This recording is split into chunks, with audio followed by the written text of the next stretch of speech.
안녕하세요. 오늘의 데일리 뉴스레터에 오신 것을 환영합니다. 1. 일본의 끔찍한 재난. 2. 한국을 위한 깜짝 제안. 3. 세상 끝이 왔습니다. 한번 진실을 알아봅시다. 일본은 지진, 산사태, 태풍 등 매년 많은 자연재해가 발생하는 나라입니다. 특히 일본은 지진대국으로서 지진 발생 빈도가 매우 높습니다. 최근에도 2021년 2월에는 미야기현에서 규모 7.3의 강진이 발생하여 많은 피해가 발생했습니다. 이러한 자연재해로 인해 일본은 항상 위험에 노출되어 있습니다. 하지만 최근 일본에서는 이러한 자연재해를 넘어서 전 세계적으로 유명한 이슈인 기후오염 문제에 대한 대응도 매우 중요하게 다루고 있습니다. 일본은 전 세계에서 가장 적은 온실가스 배출을 하고 있지만 이를 더욱 줄이기 위해 적극적인 대책을 수립하고 있습니다. 그러나 일본에서는 이러한 자연재해와 기후오염 문제로 인해 힘들어하는 지역이 많이 있습니다. 예를 들어 가장 최근에는 호우로 인한 산사태로 인해 히로시마현의 아사카사쿠라시에서 많은 피해가 발생했습니다. 이러한 상황에서 언제 어떤 자연재해가 발생할지 모르기 때문에 이러한 상황을 해결하기 위해 일부 일본인들은 극단적인 선택을 하고 있습니다.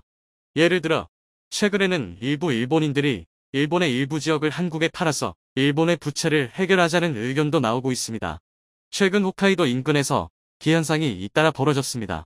생전 처음 겪는 일에 많은 이들이 두려움을 느꼈는데요. 그런데 최근 이 현상에 대해 일본 학자가 충격적인 주장을 제기했습니다. 바로 홋카이도 지역이 공동화 현상으로 점점 가라앉고 있으며 향후 100년 뒤면 홋카이도를 바닷속에서 볼 수 있을 것이라는 주장인데요. 기현상이 점점 더 홋카이도 주변에 빈번해질 것이라는 말도 덧붙였습니다. 실제로 홋카이도 주변에서는 심상치 않은 일들이 연달아 벌어지는 상황. 그런데도 일본 정부는 현상 파악은 물론 원인이 무엇인지도 감도 없다고 하는데요. 갑작스러운 폭발음의 마을에 있는 사람들은 집 밖으로 나왔습니다. 어디에서도 들을 수 없는 폭발음에 충격을 받을 수밖에 없었죠. 그들이 밖을 나오자 보이는 것은 거대한 물기둥이었습니다. 숲 한가운데 위치한 곳에서 어림잡아 30m도 넘는 물기둥이 솟아오른 것이었죠. 사람들은 홀린 듯이 물기둥을 향해 모여들었습니다. 가까이 다가가면 할수록 이상한 냄새가 풍겼죠. 위험물질이 있을 것이라 생각한 마을 주민들은 재빨리 물러났고 전문가들을 불러 갑자기 솟아난 물기둥을 조사하기 시작했습니다. 현장에 도착한 전문가들도 이례적인 현장에 어리둥절할 수밖에 없었죠. 조사 결과 이 물기둥은 온천수라는 것이 밝혀졌습니다. 냄새는 유황에서 비롯된 것으로 인체에는 무해한 것으로 밝혀졌습니다. 그러나 기이한 것은 이 물기둥이 솟아오른 지 약 한 달이 지나도 물기둥이 가라앉을 기미를 보이지 않는다는 점이었습니다. 보통 솟구치는 기세가 줄어들고 그 주변에 온천이 생기기 마련이지만 물기둥은 처음에 강렬한 기세를 꺾지 않고 있죠. 일본 홋카이도 오샤만베 마을에 위치한 이이나리 신사에서 발생한 기이한 물기둥 현상은 일본 전역에 관심을 받았습니다. 갑작스럽게 솟아난 물기둥과 온천수는 주민들에게 당황스러운 일이었죠. 게다가 신사 앞에서 터진 물로 인해 많은 이들이 신사를 방문하는 것도 어려워 곤혹스러운 상황. 심지어 이곳을 면밀히 조사해 본 결과 천연가스도 같이 분출되는 것으로 알려져 자칫 잘못하면 불이 붙을 수도 있다고 합니다. 물기둥으로 인한 소음 역시 마을 주민들에게 큰 피해를 주었습니다. 꺾이지 않는 물기둥에서 나는 소음은 평균 55데시벨 수준. 도로의 일상적인 차량 소음이 숲속에서 계속 발생하는 것이나 다름없는 상황. 무엇보다도 마을 주민들을 염려하게 만든 것은 바로 이 갑작스러운 상황의 원인이 무엇인지 모른다는 점이었습니다. 도쿄의 지질학자는 물론이고 홋카이도 인근 지리학자도 이 같은 현상의 정확한 원인을 모른다고 답하며 불안을 증폭시켰죠. 게다가 이 물기둥이 발생한 이후 이 지역을 중심으로 빛의 기둥이 발생한 것도 문제였습니다. 밤마다 빛의 기둥이 물기둥 주변에 생성되어 이 지역에 범상치 않은 일이 일어날 것을 암시했죠. 게다가 홋카이도 앞바다에서 이와 비슷한 현상이 발생. 물기둥 여럿이 치솟으며 홋카이도는 두려운 곳이 되었습니다. 홋카이도의 중심 도시라 할 수 있는 삿포로에서 살짝 떨어진 오타루시 앞바다에서 벌어진 일이었는데요. 앞바다에 갑작스럽게 물기둥들이 솟아난 것을 마을 주민은 물론 관광객들이 목격한 것입니다. 계속해서 물줄기를 뿜어내지는 않고 몇 시간 안에 물기둥은 사라졌지만 단 한 줄기로 솟아오른 것과 다르게 대략 3~5개의 물기둥이 발견되었죠. 이미 올해 8월 홋카이도 지역에서 규모 5.3의 지진이 발생해 홋카이도 인근이 불안하다고 느낀 주민들은 이번 물기둥 역시 재앙의 전조라고 지적하며 홋카이도 이주 이야기까지 꺼냈다고 합니다. 일본 언론들도 이번 사태에 대해 광범위한 취재를 했으나 결국 원인 불명이라는 단어로 끝맺음하며 원래 일본에서는 다양한 자연활동이 활발하다는 분석만 내놓을 뿐이었죠. 그런데 최근 도심 싱크홀을 연구한 도쿄대 구아노 레이코 교수가 이번 홋카이도 사태를 보고 특이한 점이 발견되었다고 말하며 놀라운 가설을 제시했는데요. 바로 홋카이도 대지가 서서히 가라앉고 있으며 이번에 벌어진 물기둥 사태는 홋카이도 대지가 가라앉고 있다는 강력한 증거라고 주장한 것입니다. 구아노 레이코 교수는 싱크홀 분야를 전문으로 연구하는 사람으로 일본에서 벌어지고 있는 지진과 그로 인해 발생하는 싱크홀 피해를 막기 위해 연구를 시작한 사람으로 이 분야에 있어 전문가라 할 수 있는데요. 그는 이번 홋카이도 사건에서 갑작스럽게 발생한 물기둥이 싱크홀로 인해 주변지대에 거대한 공동이 생겨났고 그 틈으로 온천수가 유입되면서 지금과 같은 일이 벌어졌다고 분석했습니다. 오타루시 앞바다에서 벌어진 일도 비슷한 경우라고 본 것인데요. 화산지대인 홋카이도라면 충분히 그럴 가능성이 높다고 분석했습니다. 홋카이도는 유명한 화산지대이고 그 화산 퇴적물이 지금까지 누적되면서 지금의 지형을 만들었는데요. 홋카이도가 온천으로 유명한 것도 화산지대가 많은 덕분입니다. 과거 우스잔 화산이 대규모 폭발을 예고했을 때 주민들이 피할 정도로 대형 화산들이 몰려있어 연쇄 폭발이 일어나는 것 아니냐는 분석이 있을 정도로 홋카이도는 위험을 안고 있는 곳인데요. 그런데 이번에 일어난 일련의 사건들로 미루어 봤을 때 홋카이도 지대가 점점 지하로 가라앉으면서 싱크홀이 자연적으로 발생, 홋카이도가 지속적인 충격을 받아 가라앉고 있다는 가설을 제시한 것입니다. 구아노 교수는 실험으로 이와 관련한 증거를 제시하기도 했는데요. 도심 싱크홀을 판별하기 위해 사용하는 GPR 실험을 홋카이도의 특정 지대에서 실험한 결과 위험하다는 증거를 발견한 것이죠. GPR 실험이란 공동탐사 레이더의 준말로 땅속에 레이더파를 투과해 되돌아오는 반사파를 분석 지하의 빈 공간이 얼마나 되는지 분석하는 기법입니다. 홋카이도의 지대를 분석해 본 결과 깜짝 놀랄 정도의 빈 공간들이 여러 발견된 것을 확인할 수 있었다고 하죠. 추가 검증이 필요하지만 만약 이 싱크홀의 규모가 커지고 지진과 화산 분출 등 강력한 충격들이 연이어 발생한다면 우리가 보는 홋카이도 대지는 100년이 지난 후에는 바닷속에서나 볼 수 있다고 주장한 것입니다. 구아노 교수는 과거 2016년에 벌어진 후쿠오카 하카타 싱크홀 사건을 언급하며 지진으로 인해 취약한 지대가 점점 갈라지면서 공동의 크기가 커지고 필연적으로 지표면이 가라앉을 수밖에 없다고 주장했습니다. 공동 위험도를 평가해 국가에서 이를 긴급 위기관리 차원의 관점에서 지속적인 관리와 보수가 필요하다고 말한 그는 홋카이도는 현재 위험도 A에 근접 긴급 보수에 들어가야 한다고 진단했습니다. 그러지 않아도 일본 정부는 올해 지시마 해구 쿠리레구와 일본 해구에서 규모9 수준의 대형 재난이 발생할 가능성을 검토, 이를 시뮬레이션의 최악의 상황에서 탈출할 수 있는 매뉴얼 개발을 했다고 밝히며 이를 각 관공서에 공교롭게도 벌어진 이번 사건과 맞물려 현재 일본 정부가 대규모 지진, 특히 홋카이도 근방에 위치한 지시마 해구의 분출 가능성을 높게 진단하고 이러한 가이드라인을 세운 것이 아니냐는 분석이 등장했습니다. 일본 정부에서도 홋카이도를 버린 것이 아니냐는 이야기였죠. 일본 본토에 비해 상당히 안정적인 지대하고 평가받았던 홋카이도도 더는 안전한 곳이 아니라 도망쳐야 할 지옥인 셈입니다. 일본 정부는 홋카이도 일대를 우선 긴급재난지역으로 선포하고 대처를 위해 전문가를 증원할 뿐만 아니라 기술적인 보강도 들어간다는 발표를 내놓았는데요. 그러나 전체적인 기조는 일본 정부가 나서면 아무것도 문제될 게 없다는 태도였습니다. 홋카이도를 중심으로 대규모 지하 공동이 설사 있다고 해도 충분히 대비가 가능하다고 일본 정부는 바라봤습니다. 그 근거로 과거 하카타 지역 싱크홀 발생 때 빠른 복구 작업으로 도시 시민들을 안심시켰다는 것을 내세웠죠. 그러나 이는 날린 공사였다는 것이 드러났는데요. 싱크홀을 중심으로 2배 넓이에 해당하는 부분에서 균열이 발생, 지대가 다시 가라앉으려고 하는 움직임을 보이며 일본 정부는 긴급하게 추가 고수 공사에 나섰던 것입니다. 원인 파악보다는 문제를 덮는데 급급했던 태도가 다시 부메랑으로 돌아온 것이죠.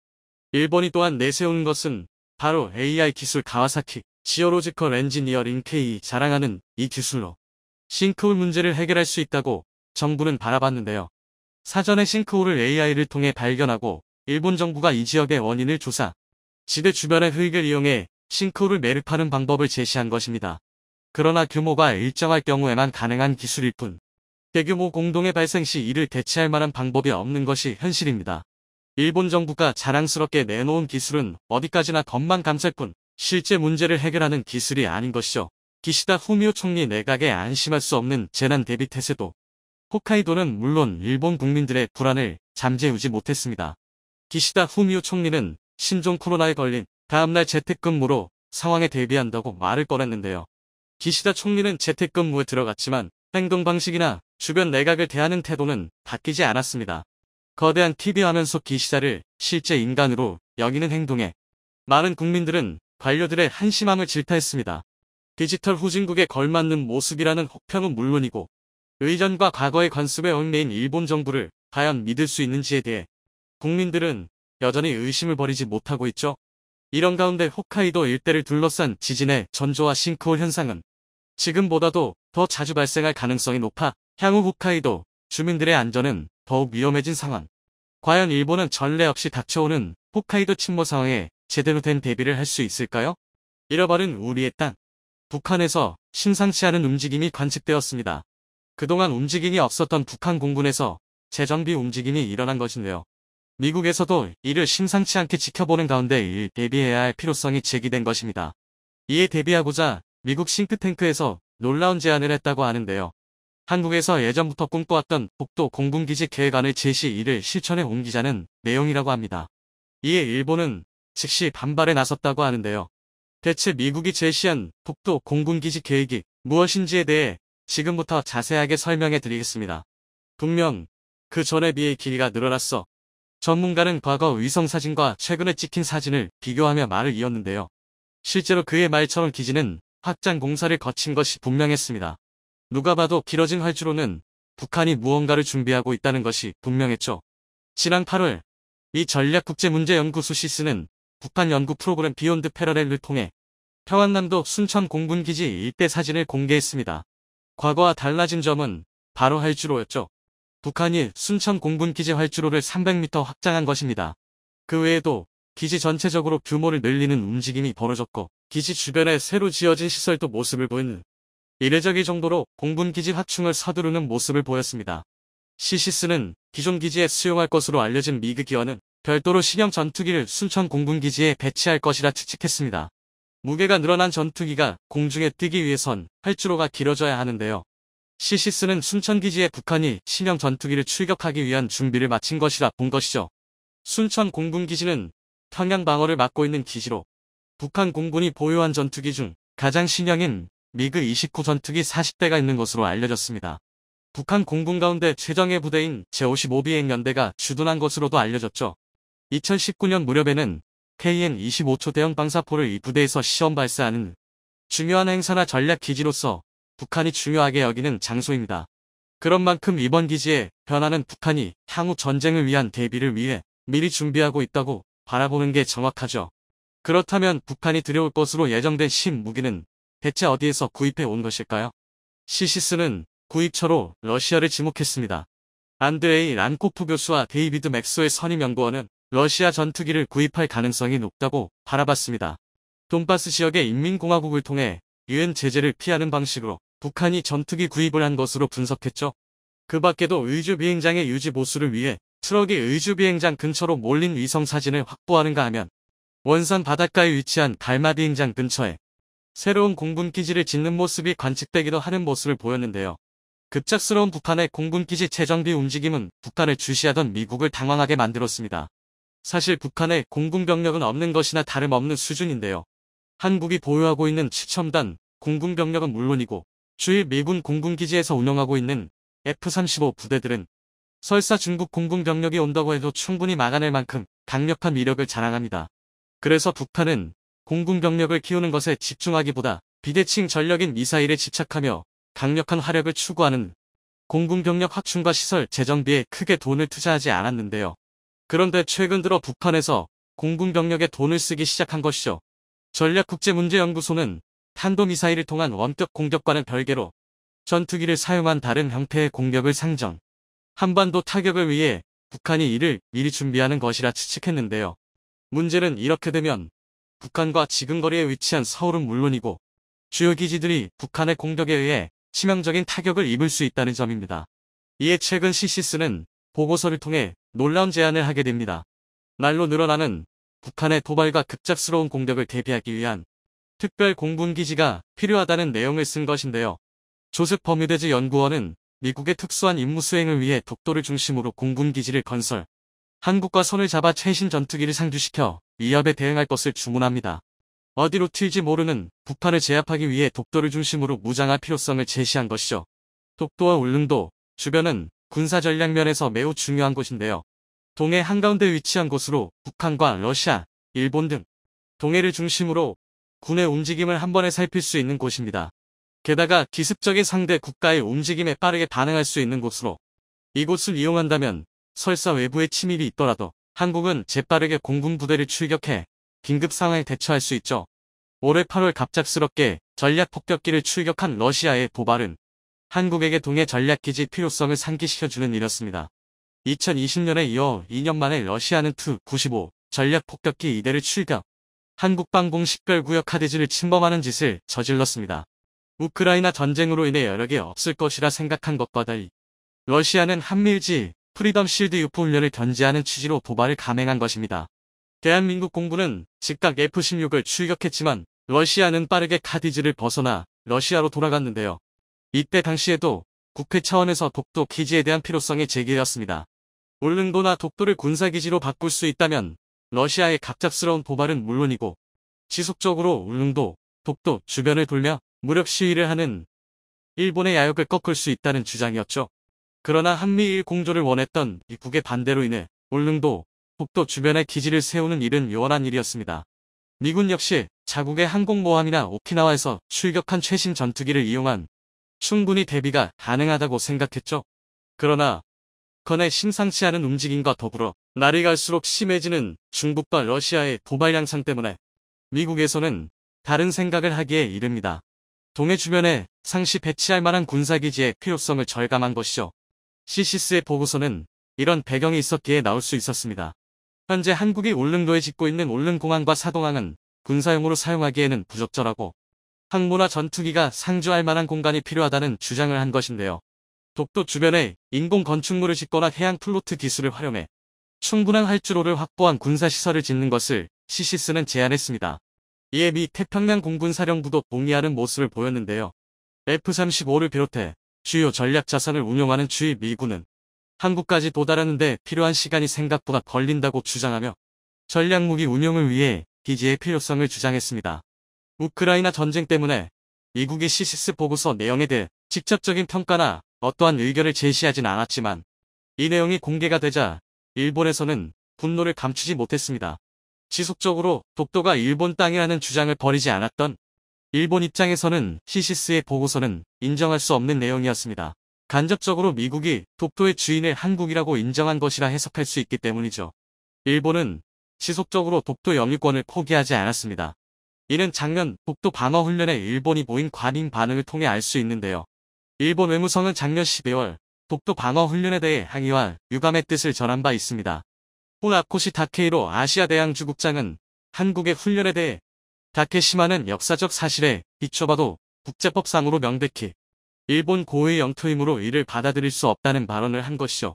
1986년부터 시행된 방어훈련은 이미 오래전부터 한국이 시행한 훈련이지만 일본은 끊임없이 이 훈련이 잘못되었고 부당점거 한독도를 상대로 한국이 쇼를 하고 있다고 일본은 생각했습니다. 방위백서를 통해서도 한국에 대한 불편함을 감추지 않았죠. 18년째 같은 내용이 반복되었습니다. 2005년부터 시작된 독도 문제에 대해 일본은 미해결 상태에 존재한다는 주장을 굽히지 않았습니다. 그런데 CCS가 독도를 군사기지로 바꾸고 상설기지 건설을 통해 군사를 배치해야 한다는 보고서를 올리면서 일본은 월권행위라는 주장을 펼친 것입니다. 독도에 대한 한국의 주권을 미국이 인지한 행동이라고 말하며 일본이 오히려 독도에 대한 명백한 주권을 가지고 있으며 오히려 미국은 일본에게 기지 건설을 제한해야 한다고 말하며 동맹국인 일본을 무시하는 처사를 항의한 것이죠. 그러나 미국은 이 주장에 대해 어떠한 코멘트를 남기지 않았습니다. 어디까지나 CCS 보고서로 제시된 내용이고 실제 이 내용에 대해 미국 정부가 고려하고 있으나 일본이 항의할 정도로 한국 정부와 의논한 것은 없다고 말하며 일본의 일방적인 투정을 차단하는 모습을 보였습니다. 북한의 위협을 사전에 차단하고 혹시 모를 북한의 미사일 위협에도 미국의 협조를 구할 수 있는 장소로 독도만한 장소가 없는 상황. 한국이 동해와 독도를 지키는 단단한 수호기지를 짓길 바라며 공군 기지를 통해 러시아와 일본은 물론이고 최근 우리의 KF-21 보라매가 연속해서 초음속 비행에 성공하자 세계 각국에서 화제가 되었는데요.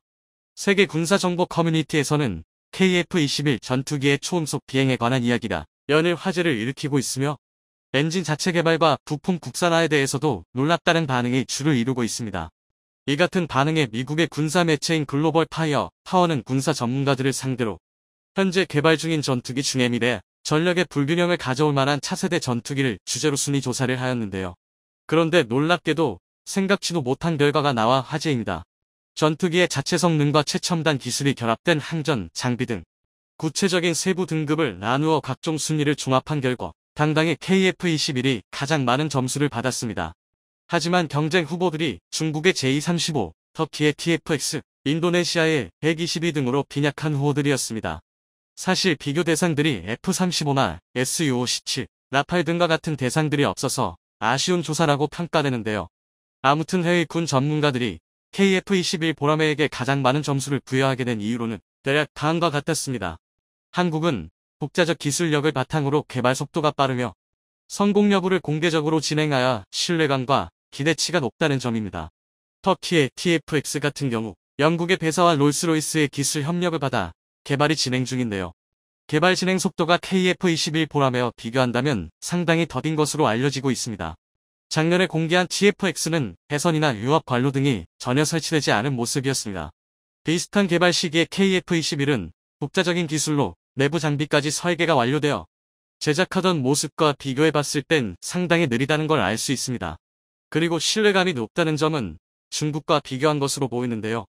중국은 J-35를 비밀리에 개발하여 깜짝 공개하였지만 F-35와 비슷한 외형으로 짝퉁 취급을 받았었죠. 이에 엔진 등 핵심 기술 확보 여부는 여전히 의심의 눈초리를 받고 있을 만큼 전투기 성능 자체가 비교 불가라 판단했나 봅니다. 이 밖에도 항전 장비 및 기술 확보 분야는 KF-21 보라매가 압도적 우세로 평가되었습니다. 그들은 하나같이 한국은 협력이 아닌 독자적인 개발이 엄청난 원동력이 될 것이라고 말하고 있는데요. KF-21 보라매의 국산 엔진뿐만 아니라 국산 미사일 및 높은 비율의 부품 국산화도 가능하다고 보고 있습니다. 이처럼 KF-21 보라매의 개발은 현재 여러 분야에서의 관심을 불러 모으고 있습니다. 한편 최근 방사청은 국내 기술로 영상을 융합한 데이터 기술을 전략화했다고 밝혔는데요. 이 기술은 다중 임무 체계에서 수집한 표적 정보를 바탕으로 인공지능 기술이 새롭게 결합하여 임무 판단 능력을 결정할 수 있는 핵심 기술입니다. 이 기술은 최근에 개발되기 시작했으며 군사 강국에서만 보유하고 있는 신기술이라는 점입니다. 우리는 지금까지 정찰 능력을 미국에만 의존하고 있었으며 지난 수십 년간 그래왔는데요. 그에 비해 일본은 관련 기술 개발에 성공해 미국으로부터 독립했습니다. 이후 일본은 지금까지 독자적인 감시 정찰 자산을 운용 중이며 자체적인 분석 기술을 이용하여 인공지능과 정찰 자산에서 수집한 정보로 자신들이 원하는 결과를 얻어내는 능력까지 이뤄냈습니다. 이러한 정보의 차이는 시간이 흐르면서 결과적으로 엄청난 차이로 이어지고 있는데요. 현재 일본은 우리나라보다 북한에 대한 정보가 앞서고 있을 만큼 우수한 정보 수집 능력을 갖추고 있으며 어쩔 수 없이 우리는 일본과 미국이 수집하는 정보를 받아서 군사작전을 수행하고 있습니다.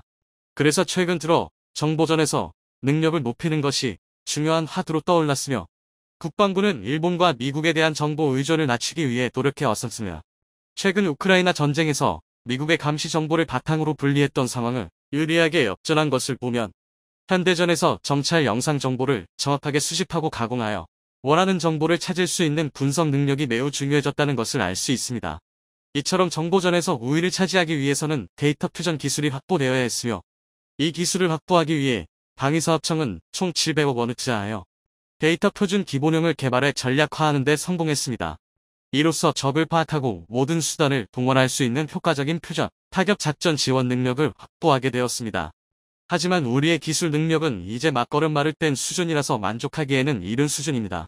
미국은 우리가 제공한 대북 정보 외에도 우리가 모르는 핵심 정보들을 더 가지고 있다고 분석되고 있으며 일찍부터 한국보다 정보전에 많은 투자를 감행한 일본과 정보 교류를 더 많이 하는 것으로 알려졌습니다. 하지만 우리도 앞으로 데이터 퓨전 기술 능력을 더욱 발전시킨다면 기술면에서 나란히 설 수 있습니다. 그 이유로는 미국이 전 세계를 상대로 운영 중인 고성능 군사 위성의 화상도는 날이 갈수록 진화하여 엄청난 핵심적인 정보를 가지고 있을 것으로 분석되고 있지만 데이터 퓨전 기술에서는 경쟁국들을 앞서기 때문에 전 세계 정보전에서 많은 격차를 만들고 있어서입니다. 이번 국산화된 데이터 퓨전 기술은 각종 정보를 바탕으로 인공지능과 빅데이터 기반 알고리즘을 추가해 신속하고 빠르게 원하는 적 정보를 추출해 다양한 아군 무기 체계에 전파하는 것까지 결함되어 있습니다. 이는 한국형 전술 데이터 링크와 결합해 대용량 정보를 실시간 전송할 수 있어서 변화되는 전투 상황을 실시간으로 보듯 필요한 전력을 투입할 수 있어 앞으로 우리 군 전력 자산에 큰 효과를 낼 수 있을 것으로 예상됩니다. 우리 군은 추후 전시작전 통제권을 회수할 경우를 대비해 독자적 군사작전의 핵심 수단으로 사용할 계획입니다. 이 밖에도 소수 국가만이 개발에 성공한 타겟팅 포드를 자체 기술로 국산 타겟팅 포드 개발에 성공했다고 합니다. 첨단 타겟팅 포드는 지상을 정밀하게 탐색하는 장치로 이용되고 있지만 차후 공중전에서도 레이더를 대체할 가능성이 높은 탐지 체계입니다. 이는 미국이 기술 이전을 거부했던 핵심 장비 중에 하나였으며 타겟팅 포드에 들어가는 모든 부품을 모두 자체 개발하는 데 성공하였습니다. 이를 개발하기 위해서 타겟팅 포드 통합 시험장까지 구축하는 데 수년 동안 노력했습니다. 현재 고성능 타겟팅 포드를 개발한 국가는 미국과 프랑스, 이스라엘 정도로 러시아조차도 제대로 된 첨단 타겟팅 포드를 개발하지 못하고 있는 상황입니다. 이 기술은 아군 레이저가 목표에 맞고 공중으로 반사되는 미약한 신호를 파악해야 해서 최첨단의 레이더 탐색 장치가 필요하며 빠른 속도로 날아가는 전투기에서 레이저 빛을 파악하는 것은 고도의 군사 기술이 요구되는 부분입니다. 아군이 지시하는 레이저에는 특수한 신호가 삽입되어 이를 수신하고 해독하는 데도 상당한 개발 난이도가 필요합니다. 특히 타겟팅 포드로 하늘에서 움직이는 적 전투기를 파악할 수 있는 대공표적 추적 기술까지 동시에 적용되었다는 게 핵심입니다. 이는 레이더를 이용한 전투기 추적이 아니라서 전파를 이용하지 않고도 수십 킬로미터 밖에 있는 적 전투기를 추적할 수 있어서 은밀하게 기동하는 적 스텔스 전투기를 파악할 수 있습니다. 이번 개발 성공은 대한민국의 전략 자산 기술로 자체적으로 확보했다는 점에서 그 파급 효과가 만만치 않을 것으로 보입니다. 이러한 발전으로 대한민국은 자력으로 확보한 기술, 군사 강국으로 발전하고 있습니다. 앞으로 KF-21 보람의 개발에 완벽하게 성공한다면 여러 가지의 다양한 기술 확보로 다른 무기와의 연계가 더욱 쉬워질 거라 예상됩니다.